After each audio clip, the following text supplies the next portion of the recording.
Welcome back to another episode of Motovlogger Life.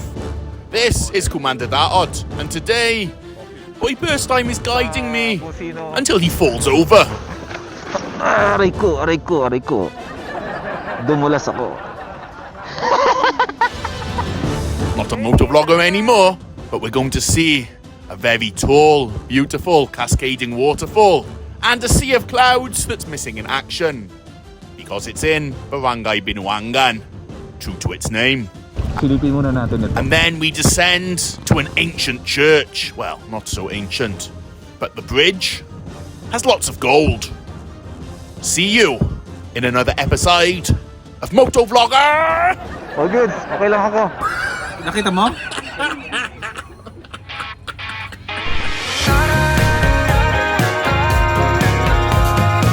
At yan ang nilalaman ng episode natin ngayon na dapat yung abangan. You are the real motovlogger. Makikita nyo sa kaulapan na mukhang bibiyayaan tayo ng magandang panahon ngayon sa biyahe natin. Parang niya ako nag-yun. At dahil sabog ang audio natin, kikwentuhan ko na lang kayo. Si Commander D ay dumating kagabi. Isang gabi lang na pahinga, diretso agad sa panibagong biyahe. At syempre kasama tayo dun. Ngayong araw, ay pupunta tayo ngayon ng Dupax ulit. We have two choices, Del Sur and Del Norte. Del Norte, merong falls. And then the... Ang gusto naman English? Yung... Syempre dahil first time niya pumunta ng Dupax, ay papipiliin natin siya kung Dupax del Norte o Dupax del Sur. Pareho lang namang maganda yung mga lugar na yan, pero kailangan namin pumili ng isa. Dupax del Norte tayo. Sa market, kaliwa tayo. Sunod ka lang sa akin. Napakaganda! Dito sa kaliwang bahagi ng mga kabundukan, Dupax del Norte yan. Dito sa kanan, Dupax del Sur. At sa Dupax del Norte tayo pupunta. Okay, stop over.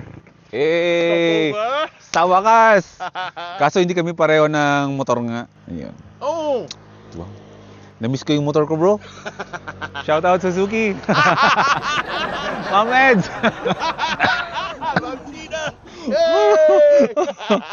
Hindi pa kasi na-transfer sa name natin eh. Pero nag-stop over muna kami dito, mga first timers ni Commander D. Sure ako. Alam nyo dito, sa malalamig na lugar, as in ngayon siguro, anong degrees to bro? 18 like ganun? No, ganun. No, mga 18 degrees ngayon. Hindi siya masyadong, Super lamig. hindi siya super lamig. Pero malamig. Oo, sa kaya pa kahapon. Oo nga pala, no? Galing siyang La Union, going to Baguio, Ato, Cayapa, Nueva Vizcaya. Nag-stop over muna tayo para panoorin natin, tanawin muna natin yung napakagandang mga layers of kabundukan na to. Parang wallpaper, no? Pero alam nyo ba, ng isang dilema kapag kayo ay nakatira mga first timers sa malamig na lugar, ito aminin ko ha, hindi mapigilan yung dandruff nyo dito. Problema talaga namin yan dito sa malalamig na lugar, which is very common naman. Ikaso, nagkataon na pumunta ako ng event. Alam nyo yun, yung pag ayos ko ba ng buhok ko, tapos may mga snowflakes ba na nagliluparan, so medyo nakakahiya yun, pero wala eh. Nakatira tayo sa malamig na lugar eh. Yun nga, mapababae, mapalalaki, magkaka-dandruff talaga kayo. Magkaka-snowflakes kayo sa mga ulo nyo. Anyways, tutuloy tayo sa biyahe. Aakit muna kami ng Sea of Clouds, hoping na, sabi ni Commander, makakita siya ng Sea of Clouds. Pero 50-50 tayo doon. And then, 10 a.m. na. 10 a.m. na. And then, yung isang falls na pinaliparan natin ng drone dati, kasama si Prisha, ay Abu Tanaw lang yun. At mamaya ay susubukan naming puntahan mismo yung falls na yun. Coffee? Coffee. Oh, yan. Oy, DJ Ayers. DJ Ayers. Mini ears. Mini ears.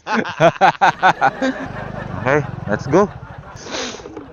Ayan na, sinipon na ako sa sobrang lamig ba. Dito hindi kami nagmamapa. Although yung isang pupuntahan natin, yung pagdadala natin kay Commander, alam ko na yun. Pero ito yung nakita ko kanina. Ayun, Narurun Falls. Dito yan, papuntahin dito. So mamaya babalikan natin yan. Mag-overlooking lang muna tayo ng magandang view doon sa taas, and then coffee siguro, at kung magbe-breakfast siya, yun, sige, mag-breakfast siya. Diyos mio, yung lamig. Iniwan na ako ni Commander.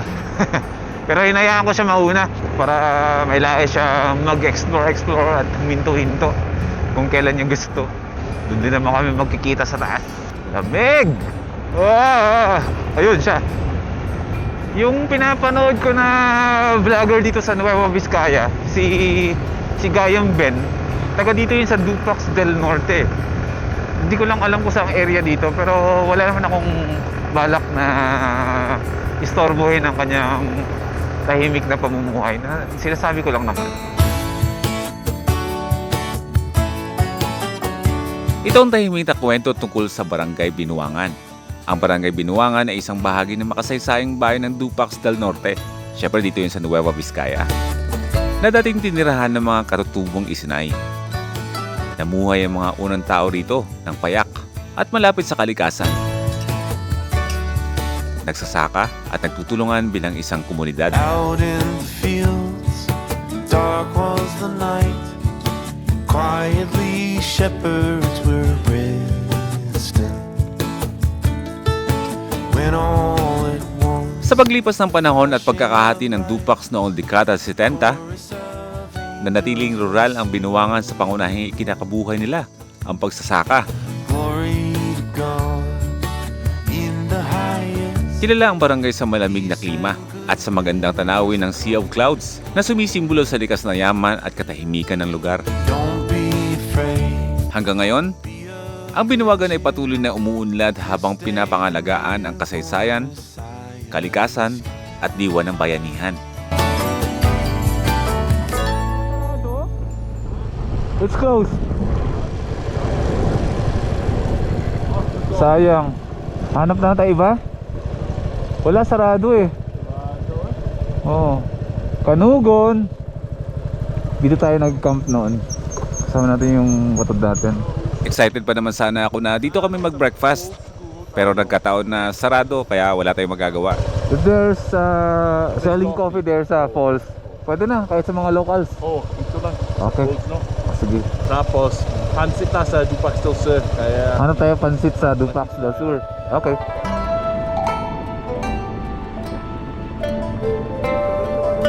Hindi nagtagal at bubaba rin kami. Ang next nating destinasyon ay ang Narurun Falls. Nandito na tayo ngayon sa sa mismong entrada siguro nung barangay papunta diyan sa Narurun Falls. Yung Narurun Falls, ito yung nakikita nyo. Yan yung the last time na in-overlook lang namin nung naka-camper van tayo from malayo. Pero ito yung first time na malalapitan natin mismo yung Narurun Falls. Barangay Uyaw pala to. Barangay Uyaw, Dupax del Norte. Siyempre dito yun sa Nueva Vizcaya. Babaybayin lang natin to hanggang sa marating natin yung mismo kung saan yung hangganan na pwede nating motorin hanggang sa one way. Marating natin yung Narurun Falls. May idea na ako sa lugar na to. Konting lakarin lang daw to papunta ng falls. So kapag nagkasalubong dito, yun lang, maatras yung isa talaga. Aray ko. Dumulas ako. Wait. Siyempre sa mga pangyayaring ganito, hindi natin masyadong seseryosohin yan. Nanamnamin yan. Titignan muna natin yung motor kung anong itsura niya. Venice, ano na? Let's go! All goods, okay lang ako. Kailangan gusto ko lang siya makitang ganyan eh. The last time na nagkaganito yung motor na taasing ganyan, kasama ko rin si Kulas noon eh.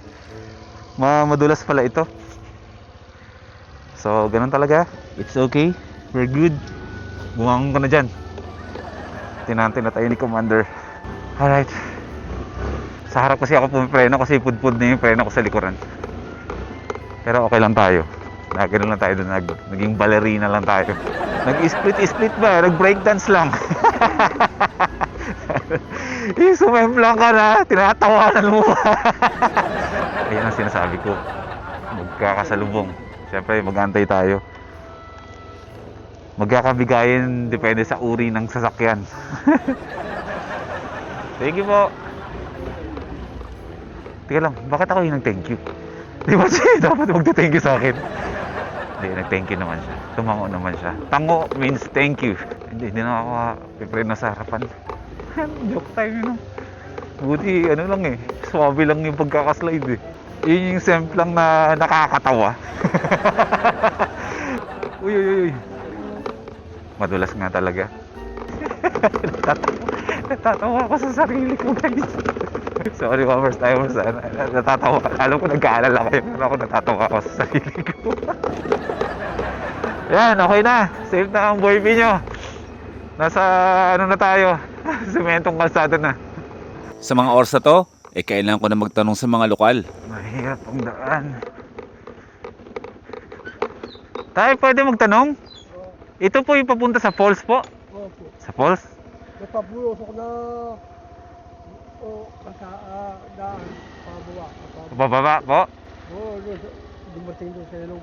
Okay po. May nakasalubong po kayo naka-yellow na motor? Yan, Nauna po? O sige po. Thank you po ah.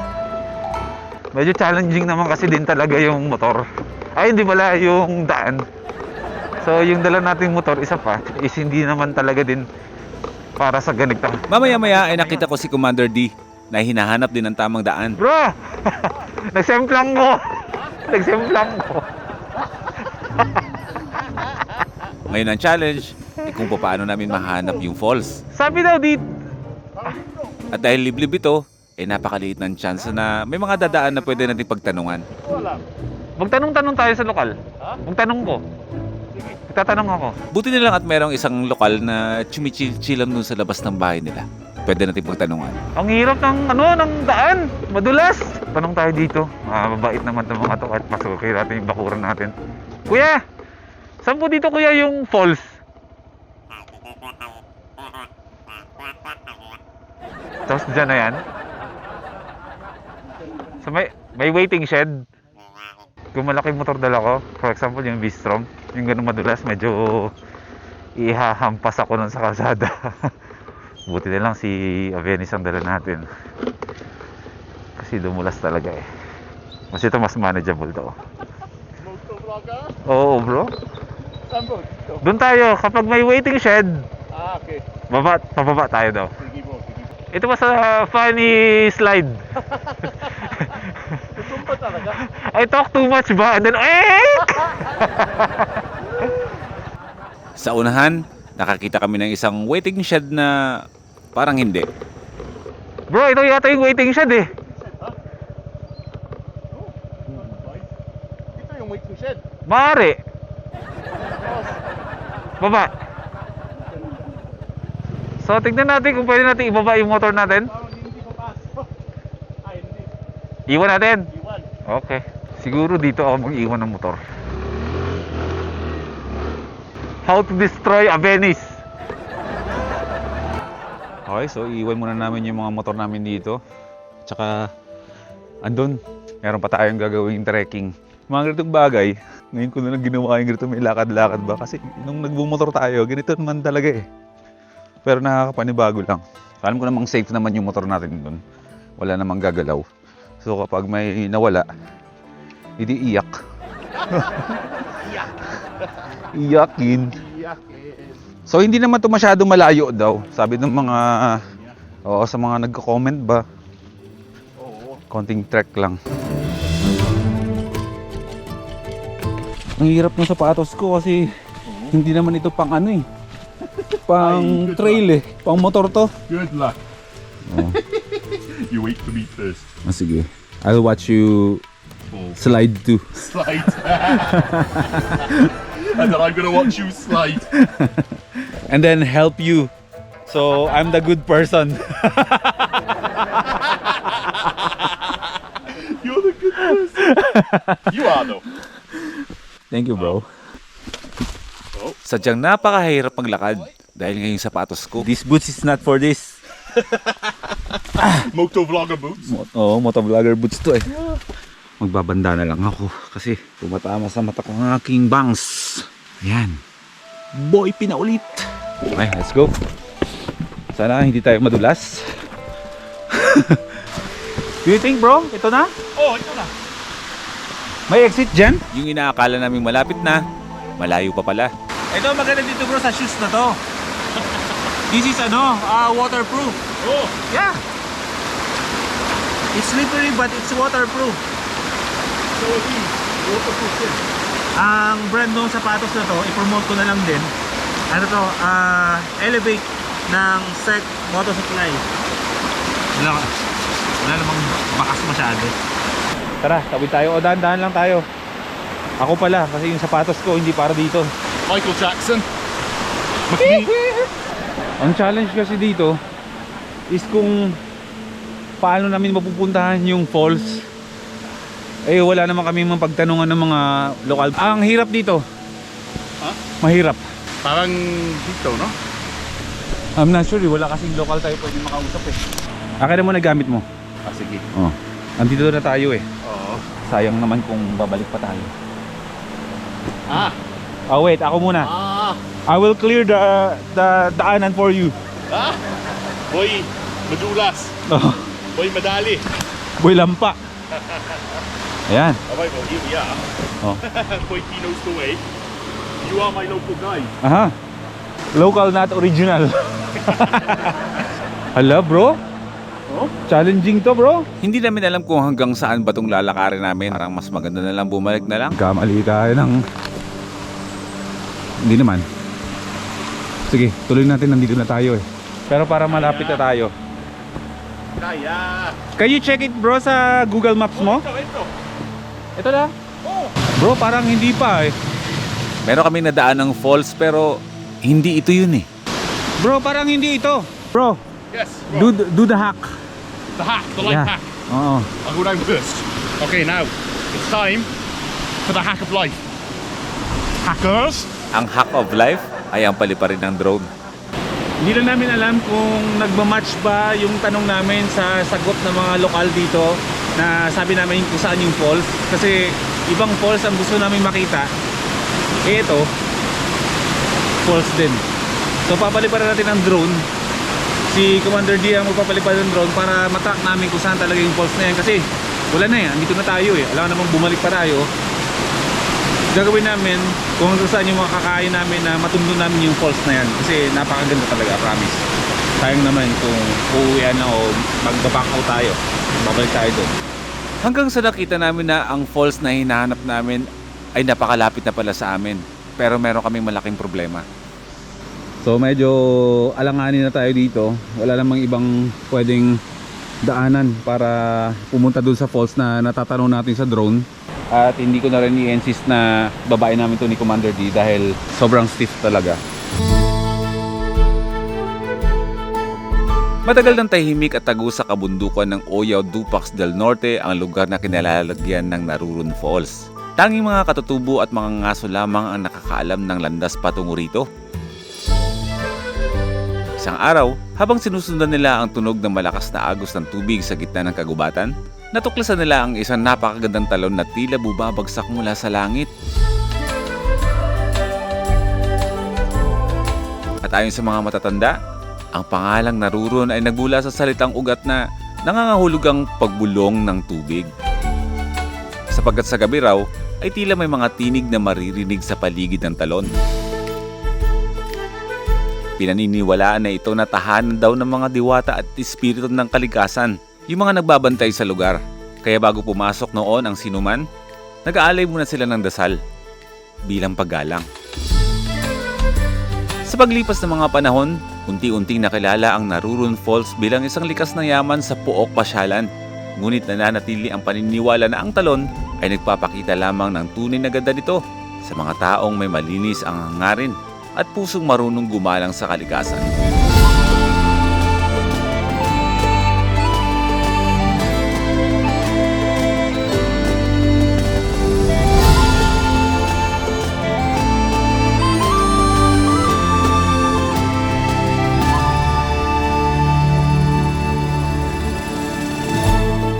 Hanggang ngayon, ang Narurun Falls ay hindi lamang isang tanawin, kundi isang paalala ng hiwagang nakatago sa bundok ng Dupax del Norte. Itutuloy natin ang kwento sa next episode.